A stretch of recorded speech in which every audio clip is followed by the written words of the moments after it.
Ada 3 kelompok manusia yang halal darahnya. Halal darahnya artinya boleh dipancung tengkuknya. Yang ketiga, at-tariku ini murtad. Orang murtad itu dipancung kepala. Nah, karena ini bukan tentang saya, tapi tentang bagaimana perbuatan Tuhan yang ajaib di dalam kehidupan saya. Ya, salam sejahtera bagi kita semuanya. Bertemu lagi bersama saya di channel ini, di Suara Kebenaran Channel. Salam damai bagi kita semuanya dan Tuhan Yesus memberkati kita. Haleluya. Amin.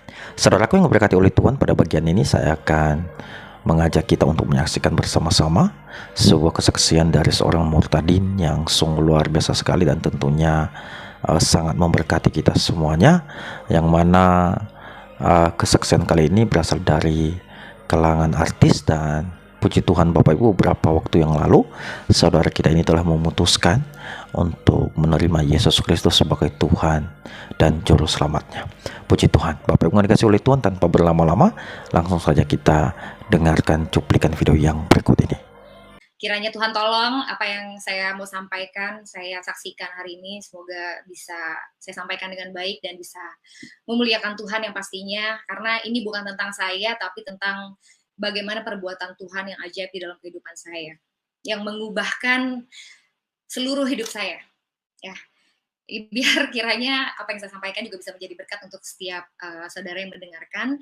Pertama-tama perkenalkan, saya dikenal sebagai Kamaya, atau dulu tahun 2005 saya pernah mengikuti ajang pencarian bakat namanya Indonesian Idol. Tadi kalau Bapak bilang saya pemenangnya, saya nggak sampai menang juara 1, saya masuk sebagai finalis di 6 besar, dan itu udah puji Tuhan Pak gitu. Saya iya, puji Tuhan. Ya, saya latar belakang saya dilahirkan dari keluarga Muslim. Papa saya orang Jawa, mama saya orang Banten. Ya, Muslim yang cukup moderat, dan waktu kecil saya sendiri gitu. Saya dari TK terus SD, saya disekolahin di sekolah Muslim. Dan waktu SD cuma saya sendiri yang disekolahin di sekolah Muslim sama keluarga saya, karena kalau menurut papa saya, karena saya anak tertua di keluarga saya, jadi supaya saya bisa membimbing adik-adik saya. Itu niatan papa saya seperti itu. Dan sebenarnya sekarang nih sudah hampir 9 tahun saya menerima Tuhan Yesus sebagai Tuhan dan Juru Selamat saya. Sudah cukup lama, karena tahun 2013 saya memberikan diri saya dibaptis, tapi baru sekarang ini saya memberanikan diri untuk mau untuk diundang kesaksian seperti ini untuk jangkauan yang lebih luas. Ya, karena memang mungkin ini waktunya ya Pak ya. Mungkin ini waktunya. Ya, amin. Amin ya. Ya, dulu sering ditawarin tapi saya rasa saya belum siap gitu. Tapi sekarang waktunya. Nah, ya jadi keluarga saya adalah keluarga Muslim, papa saya Muslim, mama saya Muslim, dan ya kami dididik cukup lah gitu. Kami waktu kecil juga didatengin guru ngaji. Ya, pendidikan cukup lah, diajarin sholat ya. Tapi bukan, mereka itu Muslim yang cukup moderat. Mereka juga berteman dengan berbagai macam latar belakang, suku dan agama. Mereka tidak membeda-bedakan. Nah, singkat cerita, papa saya itu meninggal di umur saya yang ke-11 tahun. Meninggal cukup cepat, saya masih cukup kecil pada saat itu. Dia adalah pramugara, dan dia meninggal di Jeddah Arab Saudi, karena dia waktu itu terbang haji, mengantarkan jemaat haji. Nah, beliau sempat koma di sana selama 17 hari dan meninggal di sana. Jadi kami sekeluarga, saya bersama mama dan adik-adik saya, kami semua diberangkatkan semuanya ke sana. Dan sebenarnya untuk memulangkan, menjemput jenazahnya untuk dibawa kembali ke Indonesia, tapi sekaligus di sana kita juga difasilitasi untuk bisa umroh. Karena kalau umroh itu kan nggak membutuhkan nggak membutuhkan hari yang lebih banyak gitu loh. Kalau ibadah haji yang membutuhkan hari yang lebih banyak, lebih panjang waktunya. Jadi kami sekeluarga kami ibadah umroh pada saat itu. Itu juga pengalaman buat saya dan keluarga saya gitu. Kemudian setelah papa saya meninggal, ya saya dibesarkan oleh seorang single parents, yaitu mama saya. Dan umur 16 tahun saya tuh dari kecil suka nyanyi, jadi umur 16 tahun saya didaftarin untuk lomba nyanyi, dan puji Tuhan pada saat itu menang, dan mulai dari situ saya mulai bernyanyi.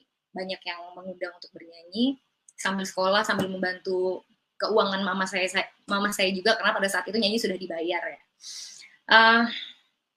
Ya, kemudian tahun 2005 saya mengikuti ajang Indonesian Idol, itu season kedua, dan ya puji Tuhan saya masuk sampai finalis 6 besar, dan itu adalah pengalaman yang cukup berharga dan batu loncatan yang cukup baik dan pengalaman yang cukup baik bagi saya, yang cukup berharga untuk jadi batu loncatan untuk karir saya. Dan pada saat itu yang terpenting buat saya tuh karir, membangun karir gitu loh. Jadi buat saya pada saat itu yang terpenting adalah karir dalam hidup saya. Saya ngejar karir terus Pak setiap hari gitu kan. Kerja. Nah, singkat cerita, pada umur ke-28 tahun itu, ya saya menerima Tuhan Yesus sebagai Tuhan dan Juru Selamat saya. Pada saat itu kondisi karir saya tuh bisa dibilang lagi cukup menanjak, cukup baik. Waktu itu saya lagi menerima nominasi award untuk album saya di salah satu ajang bergengsi yaitu Emmy Awards, terus sama ya lagu saya lagi cukup diterima lah sama masyarakat ya. Chartnya waktu itu masih zaman radio ya, belum sosial media Instagram kayak sekarang gitu. Dulu masih chartnya itu menduduki tangga-tangga teratas lah. Jadi pada saat saya meninggalkan agama saya yang dulu, pada saat saya mengikut Tuhan Yesus, bukannya di kondisi saya yang lagi terpuruk atau lagi apa, enggak, justru saya sedang menikmati hasil jerih lelah saya, dan saya sedang menikmati karir saya. Tapi pada saat saya mengalami Yesus, itu semua mengubahkan, entah kenapa semuanya jadi nggak terlihat lebih penting daripada Yesus. Entah kenapa saya nggak ragu untuk, bahkan sekalipun saya harus kehilangan semua yang saya bangun bertahun-tahun itu, saya nggak ngerasa itu sebagai sesuatu yang rugi buat saya gitu loh. Sudah cukup kasih karunia Tuhan udah lebih besar buat saya, karena pada saat saya mengalami Tuhan Yesus, saya menemukan harta yang paling berharga yang sesungguhnya. Tapi itu juga prosesnya luar biasa, Pak. Prosesnya panjang. Jadi saya berpacaran dengan, pada saat itu ya dulu cuman ya namanya anak muda ya, berpacaran, kita nggak mikir panjang, pacaran sama seorang anak gembala. Ternyata saya juga nggak tahu awalnya. Pacaran dengan seorang anak gembala sidang, dan ini adalah suatu hal yang geger pasti buat keluarganya dia, karena bukan hal yang mudah menerima bagi seorang gembala untuk menerima anaknya berpacaran dengan terang dan gelap nggak bisa bersatu ya, berpacaran dengan seseorang yang berbeda keyakinan dengan anak, itu bukan hal yang mudah gitu, karena orang tua mereka adalah gembala sidang, itu pasti tekanan yang berat, mereka pasti akan diomongin sama jemaat, sama orang-orang di mana tempat mereka sering berkhotbah gitu. Dan ya, tapi justru disitulah saya mendapatkan itu adalah awal mula perjalanan saya mengenal Tuhan Yesus. Ya, jadi pasti awalnya saya ditolak sama keluarganya. Saya ditolak, tapi ya entah kenapa nih cowok yang sekarang udah jadi suami saya, Pak puji Tuhan. Nih cowok berani memperjuangkan saya. Terus dia bercerita sama mamahnya, awalnya mamahnya juga menolak, tapi justru mamahnya menjadi salah satu orang yang paling berjasa di dalam saya mengenal Tuhan Yesus. Wow, itu luar biasa. Seharusnya dia menolak saya, seharusnya mungkin dia mengusir saya, tapi apa yang terjadi, dia justru memperkarakan itu sama Tuhan Yesus. Dia berdoa, dan kalau suaminya malah nyuruh, ya jangan terima saya, tapi dia berdoa sama Tuhan, justru Tuhan bukakan hatinya. Malah dia bilang sama saya, ya saya berdoa, saya bergumul sama Tuhan, dan ya Tuhan kasih hikmat. Kalau saya nggak buka pintu untuk kamu, bagaimana saya bisa memperkenalkan Kristus sama kamu? Wow, padahal sebagai seorang ibu gembala tentu saja itu bukan hal yang gampang, bukan hal yang mudah untuk menerima saya yang berbeda kepercayaan dengan dia, untuk masuk, dan dia memeluk saya, untuk dia merangkul saya. Dan ya mulai dari situ dia bilang dia sayang sama saya. Dia juga bilang sama saya, kalau kamu menyayangi perempuan ini, kamu harus memberitakan Yesus sama dia. Dan ya saya percaya mereka mendoakan saya begitu rupa. bertahun-tahun. Saya juga sempat beberapa kali berdiskusi dengan dia, berdialog dengan dia, dan ya dia sering menyaksikan betapa hebatnya Tuhan di dalam kehidupan dia. Dia dulu terkena cancer udah berkali-kali, tapi ya dia menceritakan bagaimana Tuhan menolong hidup dia, dan saya amazed, kok nih orang kuat banget gitu, bahkan dia masih bisa berkhotbah di mana-mana, dan menurut saya hidup dia tuh menjadi kesaksian yang luar biasa buat saya. Bagaimana saya juga melihat, walaupun pada saat itu saya belum sadar ya, tapi saya melihat di situ kebesaran Tuhan bagi hidup dia tanpa saya sadari. Dan ya beberapa kali juga saya pernah diajak untuk menemani beliau pelayanan. Terus ya beberapa kali saya mendengarkan juga khotbah-khotbah dari beberapa mantan ex-Muslim. Ya, sampai saya sering diajak-ajak menemani dia, terus mendengarkan beberapa mantan ex-Muslim dari berbagai latar belakang, mulai dari yang artis sampai mantan ustadz, bahkan yang guru besar.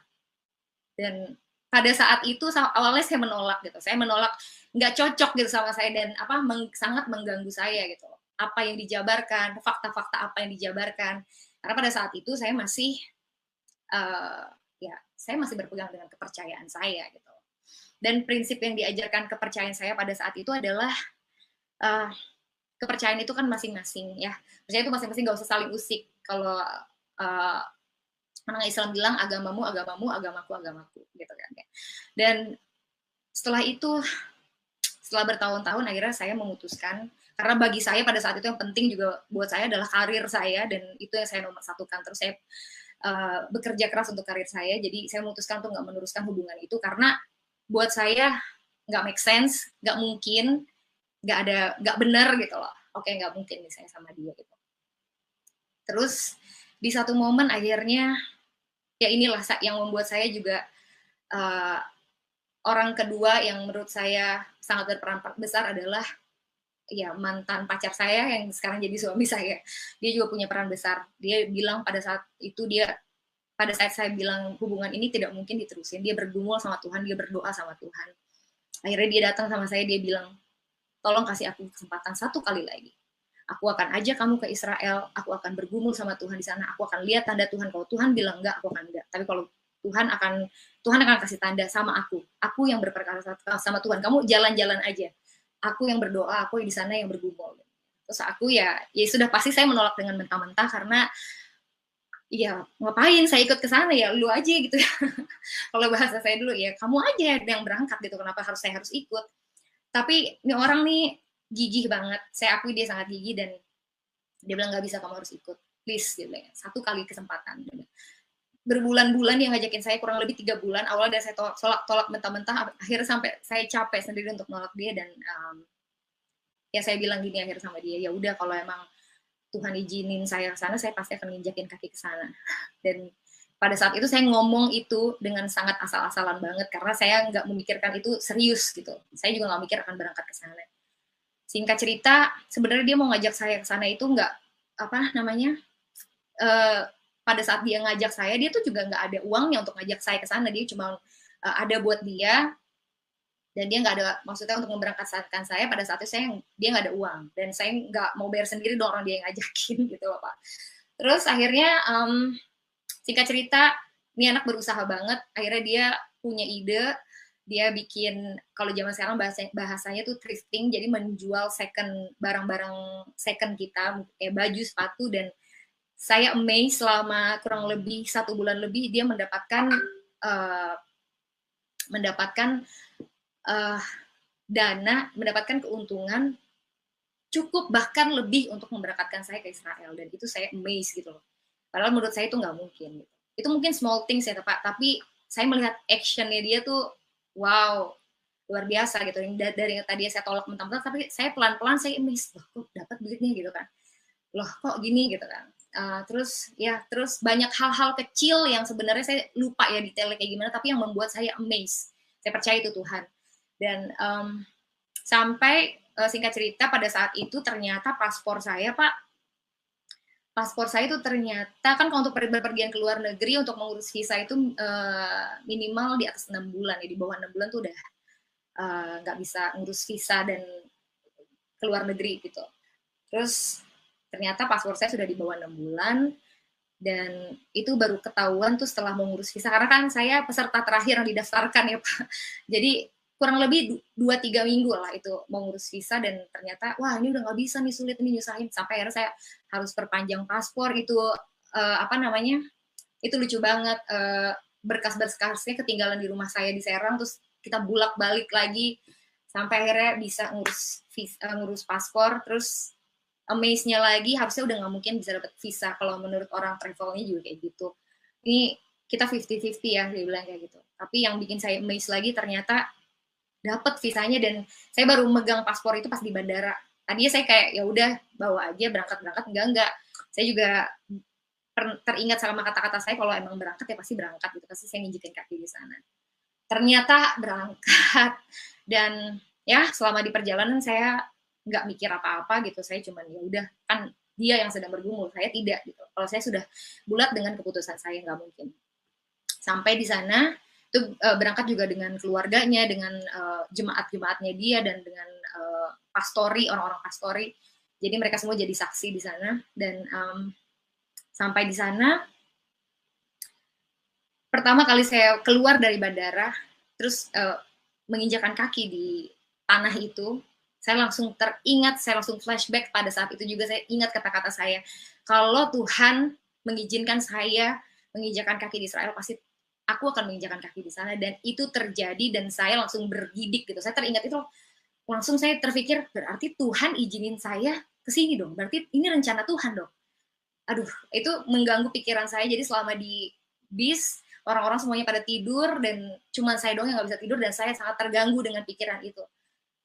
Dulu saya bilang sama dia, kalau memang rencana Tuhan, kalau memang kehendak Tuhan, aku menginjakan kaki di sana, aku pasti akan menginjakan kaki di sana. Dan ternyata sekarang aku ada di sini, menginjakan kaki di sini, berarti ini rencana Tuhan. Tuhan maunya apa ini kayak gini. Dan itu mengganggu saya sepanjang perjalanan, dan akhirnya saya menyerah, saya doa gitu kan.